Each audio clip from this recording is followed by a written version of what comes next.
Bonjour, nous voilà donc une nouvelle fois réunis sur l'antenne de notre émission Yoertas Kovadis. Je voudrais revenir sur votre dernière déclaration du 20 juillet de cette année dans le cadre du mécanisme d'experts sur les droits des peuples autochtones à l'ONU. Cette déclaration a pris une dimension particulière cette année de centenaire, puisque vous présentez une question liée à la destruction de la civilisation arménienne.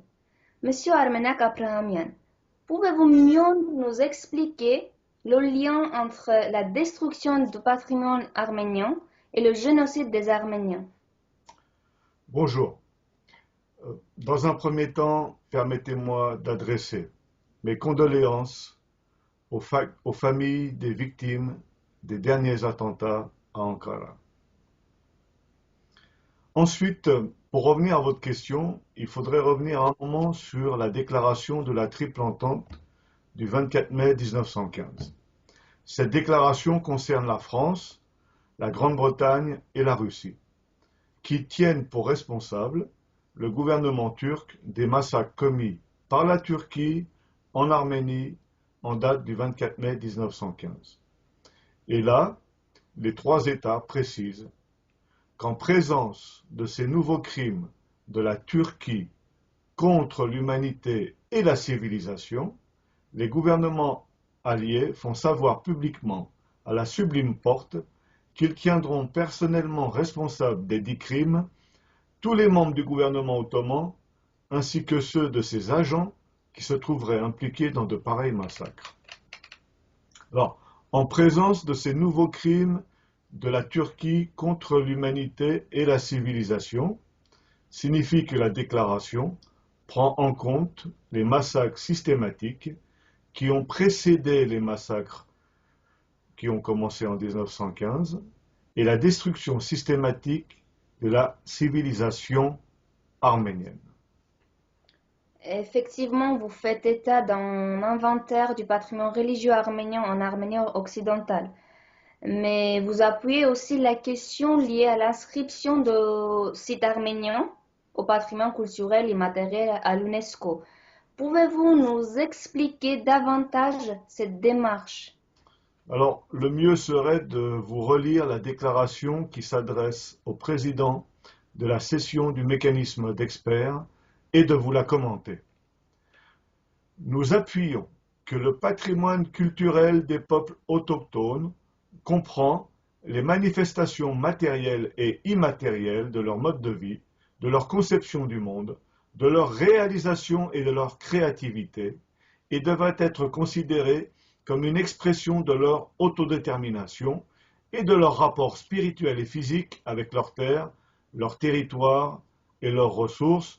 Ici, quand on précise l'autodétermination, c'est aussi donc l'autogestion et la prise en charge, en vérité, de l'application de l'avenir de la population.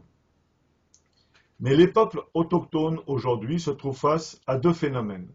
Le premier est l'accélération de la destruction de leur patrimoine culturel matériel, comme par exemple la destruction des sites sacrés, des cimetières comme le cimetière de Djoukha, des églises et monastères. Nos archives font état de 2538 églises, 451 monastères et 1996 écoles en Arménie occidentale. Donc vous imaginez l'étendue de notre patrimoine donc au pays. Dans ce cadre-là, on a précisé ce qui s'est passé, la destruction de Djoukha, donc au Nakhichevan.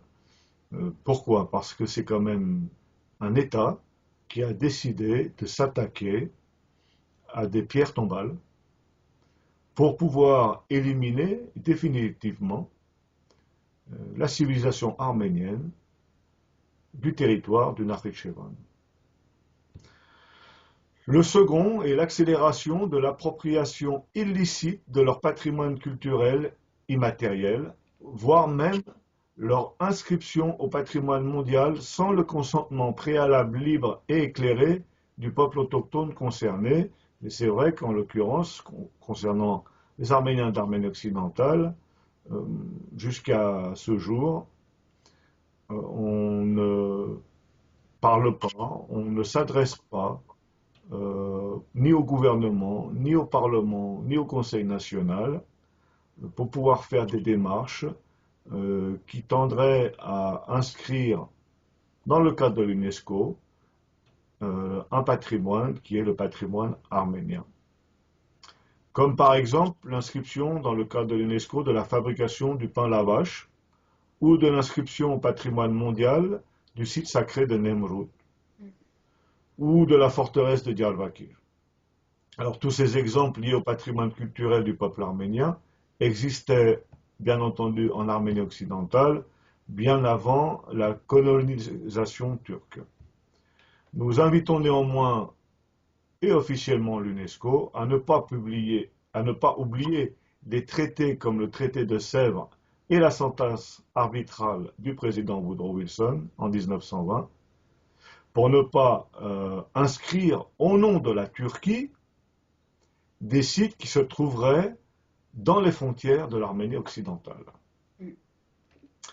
En conséquence, la destruction donc du cimetière de Djoukha en 2005 a fait l'objet d'un flagrant délit filmé et dénoncé par les instances européennes. C'est sur ces bases que notre Assemblée a entamé une procédure juridique au niveau de la Cour européenne des droits de l'homme, qui malheureusement nous a déboutés en indiquant que nous n'étions pas les victimes directes de ces actes criminels. Évidemment que nous n'acceptons pas ce résultat et nous allons entamer d'autres démarches. Notre Assemblée participe au combat pour la reconnaissance et l'application des droits des peuples autochtones depuis plus de 10 ans et représente une nation autochtone qui a subi un génocide. Sur ce, nous avons l'honneur de vous faire savoir que nous avons transmis au rapporteur spécial une communication relative aux compensations, restitutions, rapatriements et indemnisations concernant le génocide des Arméniens d'Arménie occidentale de 1894 à 1923, ainsi que de ses conséquences. Très bien. Revenons alors sur cette dernière partie de votre déclaration, comme quoi vous avez transmis au rapporteur spécial une communication relative aux compensations, restitutions, rapatriements et indemnisations concernant le génocide des Arméniens d'Arménie occidentale de 1894 à 1923, ainsi que de ses conséquences. Je crois que c'est la première fois que les Arméniens d'Arménie occidentale survivants et rescapés du génocide ont transmis aux instances à l'ONU un dossier de cette nature. Pouvez-vous nous expliquer le pourquoi et le contenu de cette communication à l'ONU? Oui, alors le mémoire contient 43 pages et il est composé de 3 parties, mais je vais vous présenter la lettre d'introduction de ce mémoire qui appuie son contenu. Les Arméniens en Arménie occidentale, nation autochtone, ont eu la dangereuse mission d'exister depuis des millénaires sur le point stratégique le plus important de la route qui conduit d'Asie en Europe, la forteresse centrale dont la possession assurait aux envahisseurs asiatiques l'accès aux riches contrées de l'Asie mineure et de la Méditerranée. Cette explication explique leur histoire. Intelligents, épris du progrès, ils ont été la première nation qui a adopté le christianisme. Elle a développé une civilisation admirable. Toutes les recherches de l'esprit, tous les arts et particulièrement l'architecture ont fleuri chez cette nation et elle les a propagés au loin jusqu'au moment où des invasions successives, venues de l'Est, l'ont soumise à des conquérants avec lesquels elle n'avait aucune idée commune, ni en religion, ni en morale, ni en droit, ni en art. Dès lors, elle a pendant des siècles maintenu son individualité, fidèle aux glorieux souvenirs de son passé, conservant sa foi et son organisation religieuse, et aussi une fière capacité intellectuelle dont ses conquérants même étaient forcés de faire usage. Elle a multiplié ses écoles, elle a cultivé au plus profond de son cœur le sentiment de la valeur de l'âme humaine et des droits de la famille, de l'individu et du citoyen. C'est pourquoi elle a assisté en frémissant au réveil et à la libération des nationalités chrétiennes qui successivement en Europe échappaient au même joug qui l'opprimait elle-même. Sans doute elle a commis des imprudences et des fautes dont elle a été la première victime, mais parmi les nations qui ont renversé et qui renversent encore des tyrannies ou des abus séculaires, laquelle n'a pas aussi à se faire des reproches de ce genre? Il est pourtant certain qu'aucune nation racine n'aura eu à payer son indépendance d'un prix aussi élevé et aussi terrible que la nation arménienne d'Arménie occidentale. Déjà en 1878, sa misère était telle que l'Europe se devait à elle-même de la prendre sous sa protection. Et cependant, dès lors, les dates sanglantes de 1894 à 1896, celles de 1909, apportant une immense déception après les grands espoirs de 1908, et surtout les années de 1915 à 1923, sont inscrites en lettres de sang et de feu dans la mémoire arménienne. Pendant ces dernières années de massacre, les Arméniens ont abondamment prouvé leur endurance, leur bravoure et leur fidélité à la cause du droit et de la liberté. Soldats réguliers ou organisés en corps de volontaires, ils ont versé leur sang sur les champs de bataille pour donner des gages innombrables à la cause de la liberté, du monde, de l'Europe et à celle de la libération de leur patrie. Depuis près d'un siècle de silence, les Arméniens d'Arménie occidentale, transformés en une nation d'orphelins et d'apatrides, soignaient leurs plaies, démontrant individuellement et quotidiennement leur loyauté au sein des pays d'accueil, participant loyalement à l'éclat des nations ayant survécu au désastre de la Première et de la Seconde Guerre mondiale. La mémoire arménienne, sillon éternel devant l'humanité, reste le socle commun qui permet aujourd'hui de solliciter de la bienveillance des nations libres l'application de leur engagement et paroles données, surtout au moment de la conférence internationale de San Remo. Le Conseil national d'Arménie occidentale, ainsi que le gouvernement d'Arménie occidentale en exil, exprimant la volonté des Arméniens d'Arménie occidentale, conscients de leur responsabilité pour la destinée du peuple arménien, engagés dans la réalisation de ces aspirations et la restauration d'une justice historique, se manifestent pour communiquer la présente requête.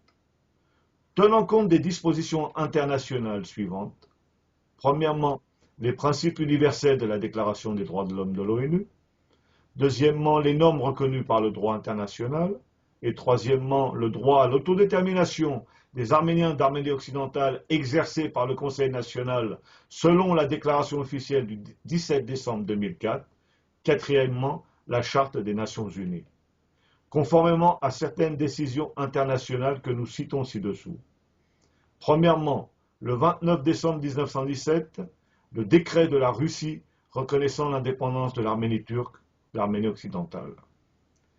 Deuxièmement, le 2 janvier 1918, la demande faite par le Conseil national au gouvernement français pour la reconnaissance de l'indépendance de l'Arménie occidentale. Troisièmement, le mémorandum concernant la question arménienne avant la conférence de la paix, présenté officiellement par le représentant de l'Arménie à la conférence de la paix à Versailles le 26 février 1919.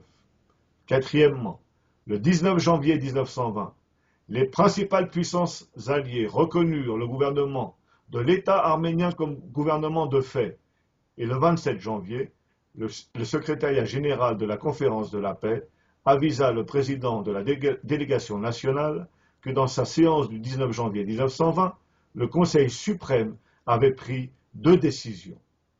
Que le gouvernement de fait de l'État arménien sera reconnu donc comme gouvernement de fait, que cette reconnaissance ne préjugera pas la question des frontières éventuelles de cet État. Le 4 août 1920, la déclaration de l'indépendance de la Cilicie par le Conseil arménien. Et le 10 août 1920, le traité de Sèvres et la sentence arbitrale du président des États-Unis, qui a été elle-même déclarée le 22 novembre 1920. À cela, on peut ajouter le 14 décembre 1960, la déclaration sur l'octroi de l'indépendance aux pays et peuples coloniaux. La déclaration de l'Assemblée des Nations Unies sur les droits des peuples autochtones du 13 septembre 2007. Les Arméniens d'Arménie occidentale, en tant que peuple autochtone, infirment ainsi leur droit à l'autodétermination. Sans entrer dans les détails, nous allons classer les dommages subis par le peuple arménien en 4 catégories. Premièrement, les dommages subis avant la Première Guerre mondiale. Deuxièmement, les dommages subis au cours de la Première Guerre mondiale. Troisièmement, les dommages subis dans la période qui suit l'armistice. Et quatrièmement, les dommages subis par l'occupation des terres et territoires de l'État d'Arménie occidentale, ainsi que de l'exploitation illicite de ses ressources. Selon la déclaration officielle du Conseil national d'Arménie occidentale du 17 décembre 2004, le Conseil national tient à soutenir le devoir de réalisation de reconnaissance internationale du génocide des Arméniens de 1894 à 1923, perpétré par les gouvernements successifs turcs sur son territoire. Le Conseil national soutient la réinstallation des descendants des exilés, qui s'accompagnera donc du versement d'indemnités compensatrices des préjudices subis en créant un fonds international. Soit au total, selon nos études, et sur la base donc du mémorandum de 1919, l'équivalent de 12,5 trillions d'euros. Sur la question du Nakhichevan, la destruction du cimetière de Djoukha et de tous les édifices religieux. Sur la question de l'État d'Arménie occidentale et des restitutions et des réparations, la question des restitutions concerne 2 volets. Les restitutions appartenant aux personnes privées, morales et physiques.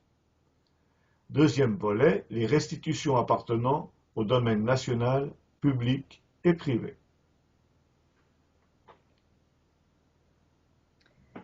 Merci, Monsieur Aframian. Votre dossier est détaillé. Il vous a sûrement fallu plusieurs mois de préparation. Vous voulez dire plusieurs années? Eh bien, nous vous donnons rendez-vous à notre prochaine émission politique consacrée à l'Arménie occidentale.